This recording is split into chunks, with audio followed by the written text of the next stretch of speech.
রাধে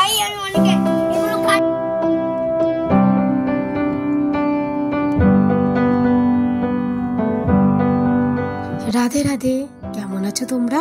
আমি Tumpa, the Kundu family চ্যানেলের আরেকটি নতুন ভিডিওতে তোমাদের স্বাগত জানাই। কাল যে কেনাকাটিগুলো হয়েছিল আজকে সেগুলো নিয়ে যাচ্ছি বোনের বাড়ি। আমাদের হাতে ব্যাগ যদিও নেই, বিরা স্টেশনে এসে পড়েছি আমরা। এখান থেকে টোটো ধরবো, মিনিট 15 রাস্তা, তারপর পৌঁছে যাব। জামা কাপড় ব্যাগটা অনেক ভারী হয়েছিল, আমাদের সাথে দুটো বাচ্চাও রয়েছে, সেজন্য আমরা নিয়ে আসলাম না। এদিকে বাপি আসছে, সঙ্গে দাস কাকু আসছে, আর একজন দাদাও আসছে, তাই জামা কাপড়ের ব্যাগটা ওদের কাছে দেওয়া হয়েছে। বোনের বাড়ির পাশে একটা কালী মন্দির আছে, শ্বেতপুর কালীবাড়ি, সেখানে আজকে একটু পুজো দেবো। বোনের শাশুড়ি মানে আমাদের কাকিমা একটা সুন্দর ডালিতে আমার সমস্ত জিনিসগুলো সাজিয়ে দিয়েছে। এইগুলো নিয়ে চলেছি এখন আমি কালীবাড়িতে।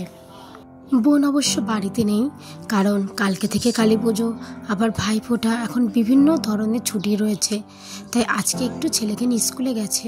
তবে আসার টাইম হয়ে গেছে, ঘণ্টাখানিকের মধ্যে ও চলে আসবে। এই যে শ্বেতপুরের কালী মন্দির, এর পেছনে এক চমকপ্রদ গল্প রয়েছে। মন্দিরের পাশেই রয়েছে বিদ্যাধরী খাল। বেশ কয়েকশো বছর আগে নদিয়ার রাজা কৃষ্ণচন্দ্র ওই বিদ্যাধরী খালের উপর থেকে বাণিজ্যে বেরিয়েছিলেন। আর তখনই ঠিক এক সময় মা সিদ্ধেশ্বরী স্বপ্নাদেশ পেয়ে তিনি এখানে আসেন এবং মায়ের মন্দির প্রতিষ্ঠা করেন, তাও প্রায় আজ থেকে 371 বছর আগে। আমাদের অনেক স্কুল ছুটি হয়ে গেছে আর বোন ওকে নিয়ে এসেছে, কিন্তু বোন এখানে দাঁড়াবে না। এই যে এত লোকজন আজকে আমরা এসেছি, তার একটা আয়োজন তো আছেই, কিন্তু আমাদের দুষ্টু বাচ্চা আপাতত আমাদের সাথেই থাকবে। এই এলাকায় একমাত্র এই মা সিদ্ধেশ্বরী মন্দির ছাড়া অন্য কোথাও কালী পুজো করা হয় না। আর মায়ের এই বিগ্রহটি 5 বছর পর পর রং করা হয়। এখানকার মা সিদ্ধেশ্বরী কিন্তু খুবই জাগ্রত, কখনো কোনো ভক্তকে উনি খালি হাতে ফেরান না। অনেক আশাতে আমাদের ইউভি কিন্তু এক দণ্ড আর বসে থাকবে না। এইবার শুরু হয়েছে দুজনের খুব ছোটাছুটি। কারোর বাড়িতে জন্মদিন কিংবা বিবাহ অনুষ্ঠান কিংবা যে কোনো শুভ অনুষ্ঠান থাকলে এই এলাকার মানুষেরা প্রথমে মায়ের কাছে আসেন, মাকে ভোগ নিবেদন করেন এবং তারপরেই কিন্তু সেসব অনুষ্ঠানের কাজে হাত দেওয়া হয়। এটাই প্রচলিত আছে কয়েকশো বছর ধরে। এমনকি আমাদের অনিকেতের যখন অন্নপ্রাশন হয়েছিল, তখনও আমরা এসে প্রথম মায়ের পুজো দিয়ে তারপরে অনুষ্ঠান শুরু করেছিলাম। প্রতি বছর অনিকেতের জন্মদিনেও বোন এসে পুজো দিয়ে যায় মাকে। প্রতিবারই যখনই ছুটিতে আসি, একবার অন্তত বোনের বাড়িতে বেড়াতে আসি। এইবারটা কিন্তু অনেক দিন হয়ে গেছে, প্রায় আমাদের যাওয়ার সময় হয়ে গেছে, কিন্তু বোনের বাড়িতে যে আমাদের আসা হয়নি, তাই একেবারে সপরিবারে চলে এসেছি। বোনের বাড়ি না অনেক বছরের পুরনো, যদিও ওপরতলায় নতুন কাজ করা হয়েছে। পুকুর, গাছ গাছালি দিয়ে একদম শান্ত পরিবেশ। বাড়িটা অনেক বড়। বহুকাল আগে বোনের শ্বশুর তার ভাইদের সঙ্গে একসাথে থাকতো, কিন্তু এখন যে যার মতো আলাদা হয়ে গেছে, কারণ অনেকে বিভিন্ন জায়গায় চাকরি পেয়েছে। আর এই যে আজ অনেক কিছু রান্না করেছে, ফ্রাইড রাইস, চিলি চিকেন, ভাত, মাছ আর অনেক কিছু। আবার আমরা আসার জন্য বোন আজকে একটা স্পেশাল চাটনি বানিয়েছে, প্লাস্টিক পেঁপের চাটনি।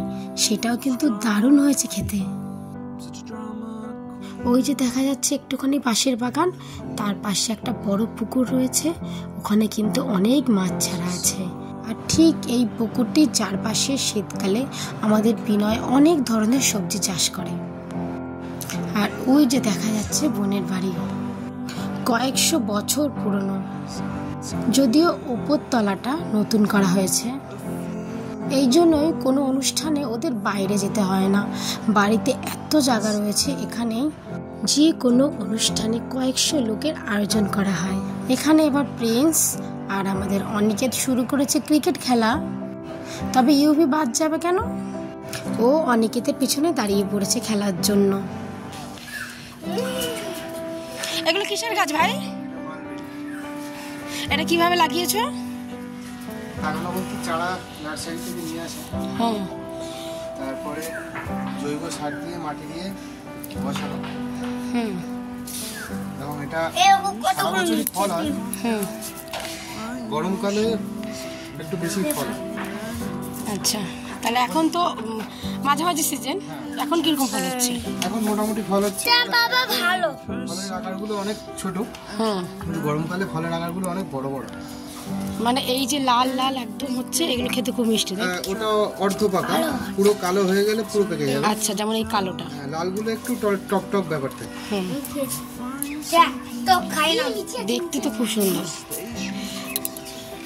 এটাও নাকি এক ধরনের সিম, যেগুলো আমার রান্না করে খাই, কিন্তু এটা অন্য প্রজাতির, তার জন্য এটা মোটা হয়, তবে এটা সবজির মতো রান্না করে খাওয়াও যায়।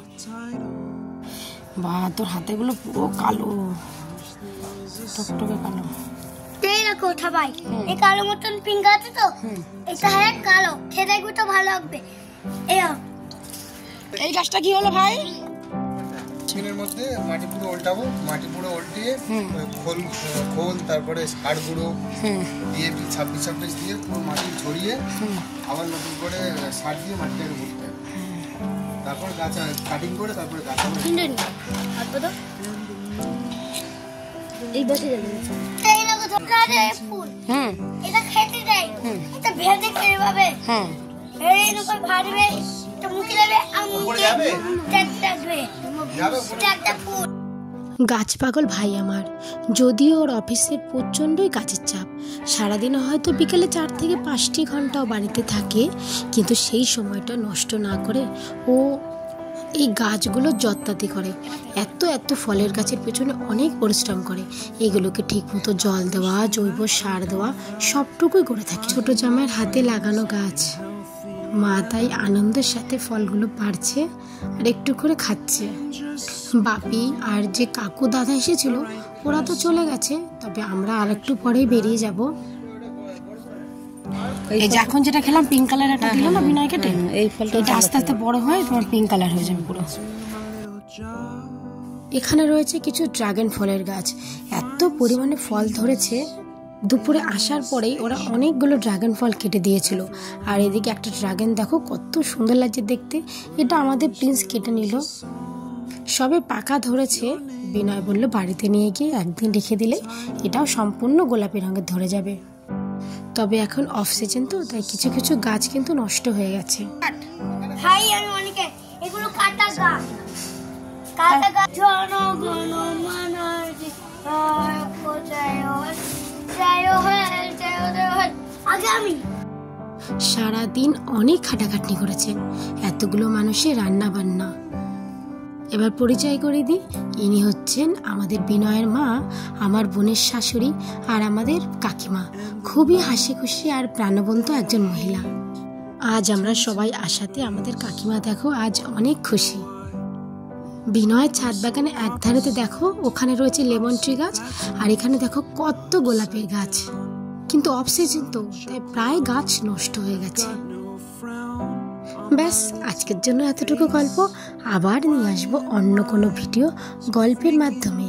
আমার সঙ্গে থেকে এতক্ষণ ধরে আমার ভিডিওটি দেখার জন্য তোমাদের অসংখ্য ধন্যবাদ। ভিডিওটি তোমাদের ভালো লেগে থাকলে চ্যানেলটা সাবস্ক্রাইব করে একটা লাইক কমেন্ট করে দিও। আবার দেখা হবে অন্য কোনো ভিডিওতে। তোমরা ভালো থেকো।